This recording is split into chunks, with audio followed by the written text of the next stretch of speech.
Let's mic सारा दिन में आपका स्वागत है। मैं हूं अनंत मिश्रा।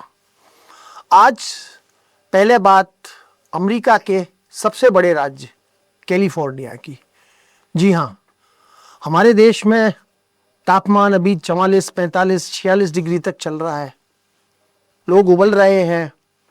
लेकिन कैलिफोर्निया में 17 डिग्री टेम्परेचर में कैलिफोर्निया क्यों उबल रहा है?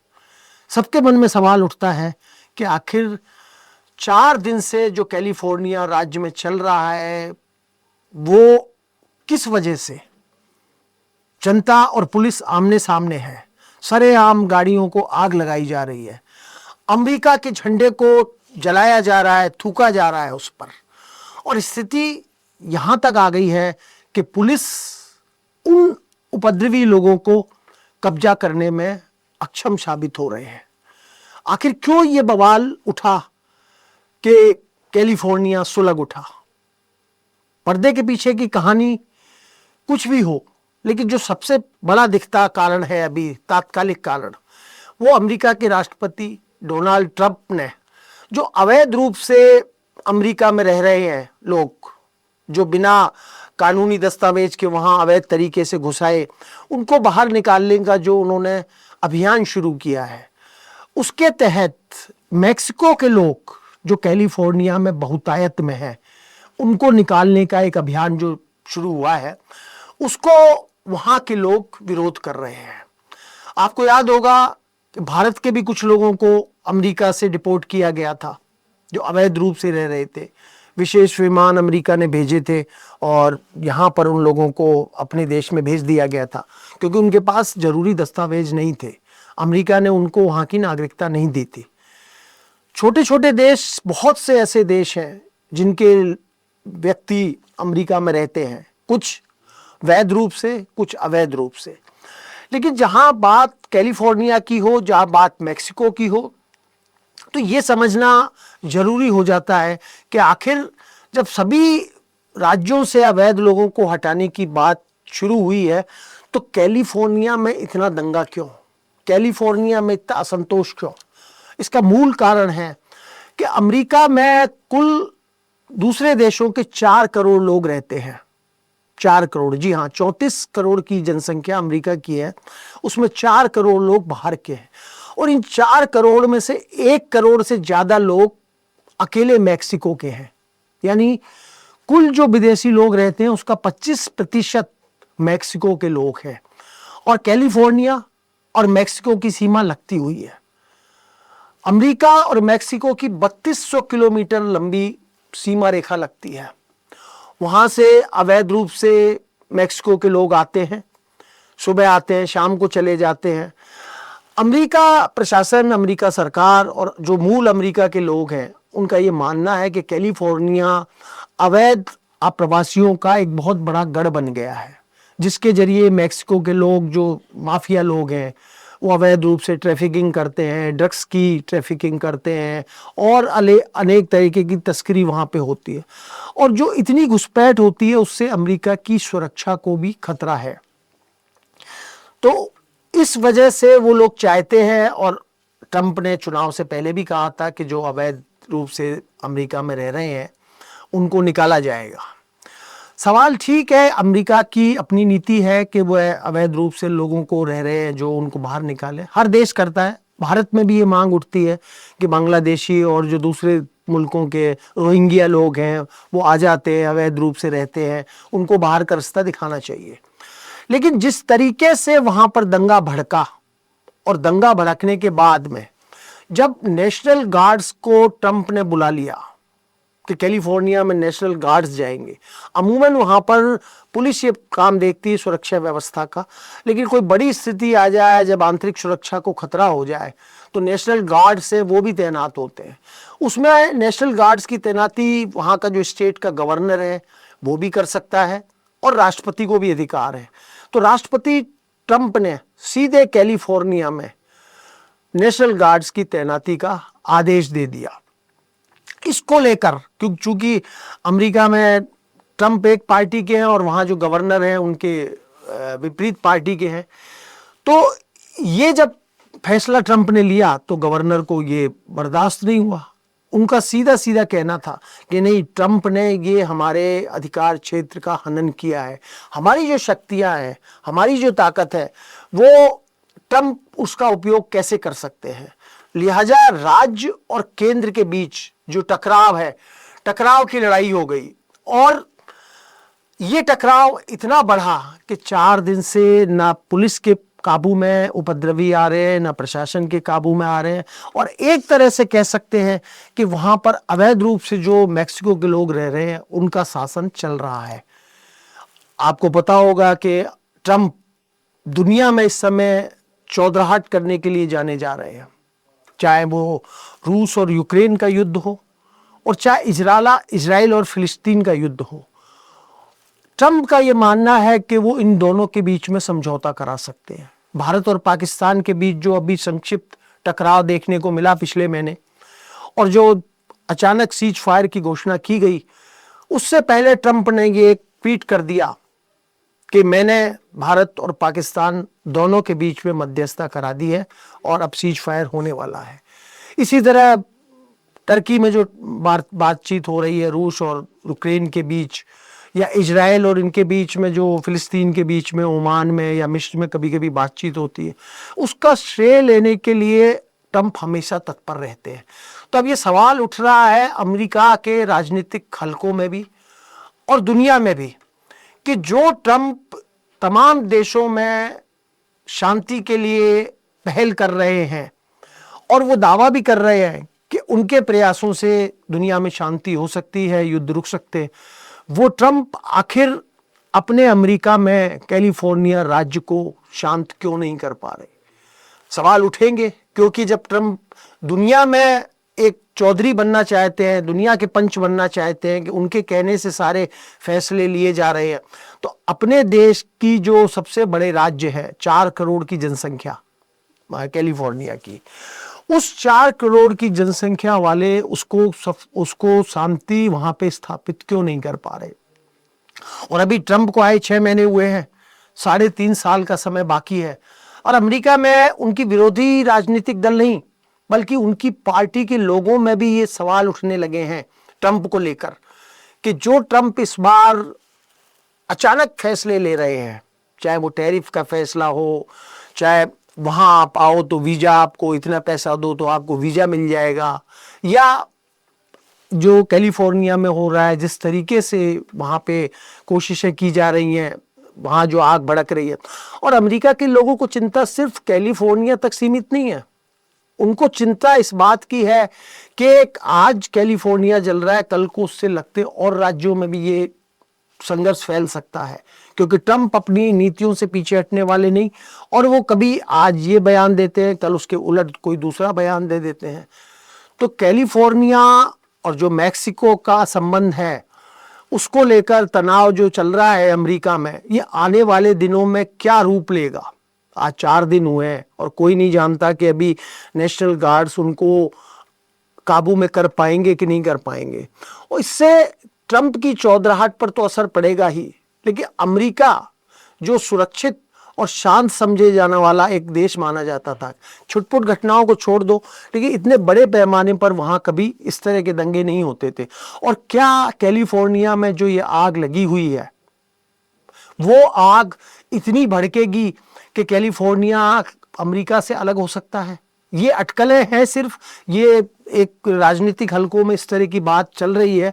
और कुछ अरसे पहले कहा भी गया था कि जो ट्रंप जिस तरह से फैसले ले रहे हैं, वो अमेरिका में जो फेडरल सिस्टम है कि स्टेट की अलग ताकत है और एक केंद्र के रूप में जो वहाँ के राष्ट्रपति की ताकत है, क्या उनमें टकराव ये शुरू हो गया है, और अगर ये टकराव है तो ये टकराव कहाँ तक जाएगा, और इस टकराव का असर अमेरिका पर कितना पड़ेगा और दुनिया के दूसरे देशों पर कितना पड़ेगा। ये तो बात हुई कैलिफोर्निया की। अब हम आते हैं देश पर।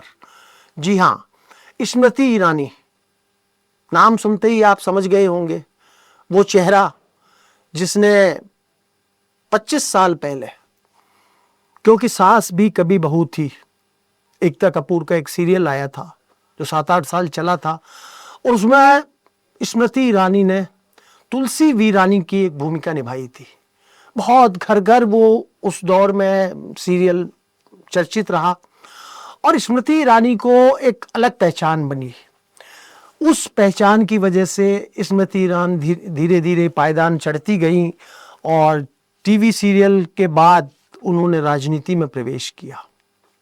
राजनीति में उनका प्रवेश बहुत से कलाकार देश में हुए हैं, चाहे वो हेमा मालिनी हो, शत्रुघ्न सिन्हा हो, राजेश खन्ना हो, अमिताभ बच्चन हो, सनी देओल हो, गोविंदा हो। बहुत से कलाकार हैं जो फिल्मी लाइन से होते हुए उन्होंने राजनीति में प्रवेश किया। कुछ लोग लंबी पारी जिन्होंने खेली, चाहे वो हेमा मालिनी हो जो सांसद बनी बीजेपी से और आज भी सांसद है, वो शत्रुघ्न सिन्हा भी लंबे समय तक रहे, विनोद खन्ना भी रहे, और कुछ कलाकार ऐसे थे जैसे अमिताभ बच्चन, राजेश खन्ना, गोविंदा, सनी देओल, धर्मेंद्र, ये कुछ समय के लिए राजनीति में रहे और राजनीति इनको रास नहीं आई। लेकिन स्मृति ईरानी का मामला दूसरा था। वो अच्छी वक्ता भी थी, समझ भी थी और राजनीति को उन्होंने अपने तरीके से, जो भारतीय जनता पार्टी की नीतियां थी, सिद्धांत थे, उनमें अपने आप को आत्मसात किया। और पार्टी ने इसी को ध्यान में रखते हुए स्मृति ईरानी को जब 2014 में अमेठी से राहुल गांधी के खिलाफ चुनाव मैदान में उतारा तो बहुत से लोगों को आश्चर्य हुआ कि क्या स्मृति ईरानी राहुल गांधी को टक्कर दे पाएंगी। स्मृति ईरानी गई वहां पे और उन्होंने बहुत अच्छे तरीके से चुनाव लड़ा। ये बात अलग है कि स्मृति ईरानी को अपने पहले चुनाव में जो अमेठी से लड़ी उसमें हार का सामना करना पड़ा, लेकिन उसके बाद स्मृति ईरानी ने हार नहीं मानी और लगातार अमेठी में सक्रिय रही। वो बीजेपी के कार्यकर्ताओं के बीच में उन्होंने वहां अपना घर भी बनवाया। और जब 2019 का चुनाव आया तो स्मृति ईरानी के सामने फिर एक बार राहुल गांधी थे। राजनीतिक हलकों में थी कि क्या 2014 की हार का बदला स्मृति ईरानी ले पाएंगी। और जब चुनाव के नतीजे आए तो उन नतीजों ने सबको चौंकाया। स्मृति ईरानी ने अमेठी से राहुल गांधी को करारी शिकस्त दी। ये वही अमेठी है जहां 12 चुनाव में से 9 बार कांग्रेस जीती। 9 बार वहां गांधी परिवार के सदस्य चुनाव में जीते, चाहे वो संजय गांधी रहे हों, चाहे राहुल गांधी रहे हों। तो अमेठी का महत्व कांग्रेस के लिए इतना ज्यादा था कि वहां जब 2019 के चुनाव में राहुल गांधी की हार हुई तो ये लगा कि कहीं जो उत्तर प्रदेश में कांग्रेस कमजोर हो गई है, कहीं अमेठी और रायबरेली, वो जो 2 सीटें जहां सोनिया गांधी भी लड़ी और इंदिरा गांधी भी लड़ी, राजीव गांधी भी लड़े और राहुल गांधी भी चुनाव लड़े, क्या अमेठी और रायबरेली भी कांग्रेस के हाथ से सरक जाएंगी। और जब 19 के चुनाव में स्मृति ईरानी ने जीत हासिल की, उनको केंद्र में मंत्री का दर्जा मिला, मंत्री बनाई गई और बहुत लोकप्रिय हो गई वो अमेठी में। लगा कि शायद उन्होंने अमेठी को, कांग्रेस को अमेठी से बाहर कर दिया है। लेकिन धीरे धीरे जब वो मंत्री थी तो अमेठी से उनका आना जाना कम होता गया। मंत्री थी, देश के दूसरे हिस्सों में भी जाती थी और वहां के कार्यकर्ताओं को ये लगने लगा कि जो 2014 में चुनाव हारने के बाद स्मृति ईरानी 19 तक लगातार संपर्क में बनी रही, घर घर में लोग उन्हें दीदी मानते थे, उन्होंने अपना वहाँ पे एक तरीके से अमेठी को अपना दूसरा घर माना। तो क्या अमेठी से जीतने के बाद स्मृति ईरानी केंद्र में मंत्री बनने के बाद उनका अमेठी से नाता कट गया? और इसका नतीजा 2024 के जब चुनाव आए तो राहुल गांधी ने अमेठी की बजाय रायबरेली से पर्चा भरा और 2024 में जब अमेठी से पर्चे भरने का आखिरी दिन थी, उस दिन स्मृति ईरानी ने बयान दिया कि कांग्रेस से ने गांधी परिवार से यहाँ किसी को खड़ा नहीं किया। इसका मतलब कांग्रेस ने अमेठी में चुनाव से पहले ही हार मान ली है। कांग्रेस ने वहां उतारा किशोरी लाल, जो गांधी परिवार के बहुत निकटस्थ थे, और सोनिया गांधी, राहुल गांधी जब अमेठी रायबरेली में सांसद होते थे तो उनकी गैर मौजूदगी में सारा काम एक तरीके से कोऑर्डिनेशन का किशोरी लाल जी करते थे। और जब स्मृति ईरानी के सामने किशोरी लाल जी आए तो लोगों को लगा कि स्मृति ईरानी तो फिर जीत जाएंगी। जब उन्होंने राहुल गांधी को यहाँ से परास्त कर दिया तो किशोरी लाल जी तो उनके सामने कैसे टिक पाएंगे। लेकिन जब नतीजा आया चुनाव का अमेठी में 2024 के लोकसभा चुनाव का, तो सब लोग आश्चर्यचकित रह गए। स्मृति ईरानी तो आश्चर्यचकित हुई, भाजपा भी आश्चर्यचकित हुई, लेकिन किशोरी लाल 1,67,000 वोटों से उन्होंने स्मृति ईरानी को शिकस्त दी। भारतीय जनता पार्टी केंद्र में सरकार बनाई, उसने 241 सीटें लाई अन्य दलों के सहयोग से। लेकिन अमेठी की जो हार का उसको सदमा लगा, जो उसको झटका लगा, वो पूरे उत्तर प्रदेश ही नहीं पूरे देश में जो भारतीय जनता पार्टी के लिए ये एक आत्मचिंतन का विषय हो गया कि जब जो स्मृति ईरानी राहुल गांधी को परास्त कर सकती है अमेठी में, वो एक अनजान चेहरे किशोरी लाल से क्यों हार गई। क्या कमियां थी, पार्टी की नीतियों में कोई कमियां थी, सिद्धांत में कोई कमियां थी, या हम कार्यकर्ताओं को नेताओं से कनेक्ट नहीं कर पाए। खैर, कारण जो भी रहे हों, अमेठी से हारने के बाद जो स्मृति ईरानी कहती थी अमेठी मेरा घर है और मैं यहाँ के लोगों के लिए बाहर ही नहीं हूँ, परिवार का एक हिस्सा हूँ, अमेठी से उन्होंने नाता तोड़ लिया चुनाव हारने के बाद। और आश्चर्य की बात कि बीजेपी के हलकों में भी कई बार ये उठता था कि अमेठी से हारने के बाद आखिर स्मृति ईरानी वापस वहाँ क्यों नहीं जा रही। कार्यकर्ता भी सवाल पूछते कि स्मृति ईरानी कब आएंगी, अमेठी कब आएंगी। 11-11.5 महीने बाद 2024 जून में नतीजे आए और पिछले महीने अमेठी एक बार फिर स्मृति ईरानी गई 11.5 महीने बाद। लोगों को आश्चर्य हुआ कि स्मृति ईरानी आखिर अमेठी फिर क्यों लौटी। एक साल जब वो हार गई तो लोगों को लगता था, कार्यकर्ताओं को भी लगता था, और राजनीतिक हलकों में इस बात को लेकर बहुत तर्क वितर्क बहस चलती थी कि भारतीय जनता पार्टी स्मृति ईरानी का उपयोग करेगी, उनकी योग्यता का पार्टी किसी न किसी रूप में उनको स्थान देगी, चाहे संगठन में उनको कोई बड़ा पद दिया जाए या सरकार में मंत्री नहीं बन सकती वो, लेकिन और किसी आयोग या उसका बड़ा अध्यक्ष का पद देकर स्मृति ईरानी की जो लोकप्रियता है, स्मृति ईरानी की जो योग्यता है, उसका पार्टी पूरा उपयोग करे।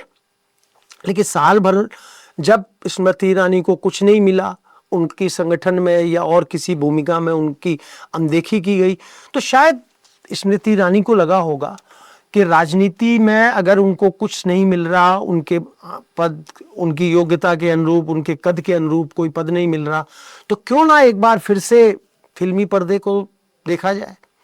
7 जून को एकता कपूर का जन्मदिन था। चर्चा है और पुष्ट खबरें हैं ये कि स्मृति ईरानी, यानी क्योंकि सास भी बहू की तुलसी वीरानी एकता कपूर से मिलने गई, और क्योंकि सास भी कभी बहू थी का पार्ट 2 फिर से बनेगा। 150 एपिसोड आएंगे और उसमें तुलसी वीरानी की भूमिका में स्मृति ईरानी एक बार फिर छोटे पर्दे पर दिखाई देंगी। ये सवाल सिर्फ इस चीज का नहीं कि स्मृति ईरानी क्या छोटे पर्दे पे आएंगी, सवाल इस बात का है कि स्मृति ईरानी का राजनीति से क्या मोह भंग हो गया, या फिर भारतीय जनता पार्टी ने उनको अकेला छोड़ दिया। और ऐसे में उनको लगता है कि चर्चा में बने रहने के लिए, अपने आप को एक्टिव रखने के लिए क्यों न छोटे पर्दे का सहारा लिया जाए, जो राजनीति में शायद उनकी फिर से वापसी करा सके।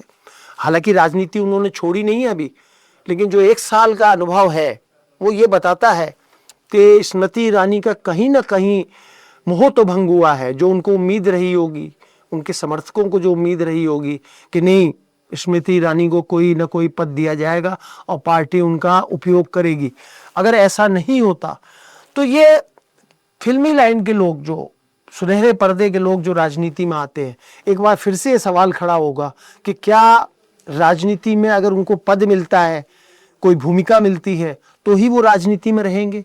कार्यकर्ता के नाते क्या राजनीति में उनका कोई योगदान नहीं हो सकता, पार्टी में उनका कोई योगदान नहीं हो सकता, देश की राजनीति में उनका कोई योगदान नहीं हो सकता। शत्रुघ्न सिन्हा का उदाहरण बहुत अच्छा है। जब अटल बिहारी वाजपेयी और लाल कृष्ण आडवाणी के दौर में वो एक चर्चित चेहरे हुआ करते थे, पार्टी के स्टार प्रचारक होते थे, सांसद रहे, उनको मंत्री दिया गया। लेकिन 2014 में जब वो नरेंद्र मोदी की सरकार आई और उनका उपयोग नहीं हुआ, तो धीरे धीरे उनका राजनीति से मोह तो भंग नहीं हुआ, लेकिन भारतीय जनता पार्टी से मोह भंग हो गया और उन्होंने राजनीति से, भारतीय जनता पार्टी की राजनीति से किनारा कर लिया। तो आने वाले दिनों में जनता की ये एक उम्मीद है कि क्या स्मृति ईरानी फिल्मों में आएंगी, छोटे पर्दे पे आएंगी या राजनीति में सक्रिय रहेंगी, क्योंकि फिल्म और राजनीति का ऐसा एक अनूठा मेल है हमारे देश में। वो चाहे एन टी रामाराव हो दक्षिण में, चाहे वो जयललिता हो, बड़े बड़े कलाकार फिल्मों में आए, फिल्मों से राजनीति में आए और राजनीति में सफल हुए। उन्होंने कई सफलता की सीढ़ियां चढ़ी। विजयकांत है या रजनीकांत हैं, ये भी चेहरे हैं जो दक्षिण की राजनीति में, इनका फिल्मों में भी प्रभाव है और राजनीति में भी इनका प्रभाव देखने को मिलता है। तो चर्चा आज अमेठी की इसलिए भी की गई क्योंकि अमेठी का और क्योंकि सास भी बहू कभी बहू थी, इन दोनों का भारत की जो आम जनता है उनमें एक विशेष स्थान रहा है। धन्यवाद। आप सुन रहे थे let's mic more than radio. Follow कीजिए हमें हमारे सोशल मीडिया प्लेटफॉर्म्स पर। It's time for news. It's time for more than radio. Presenting the first radio news app, Let's Mic. Let's Mic, a news-based app on your phone where you get to watch and listen news, talk shows, interviews, radio show podcasts. On Let's Mic, you get all relevant information of TV, print, radio, podcast, and digital. Let's Mic talks about every segment of life.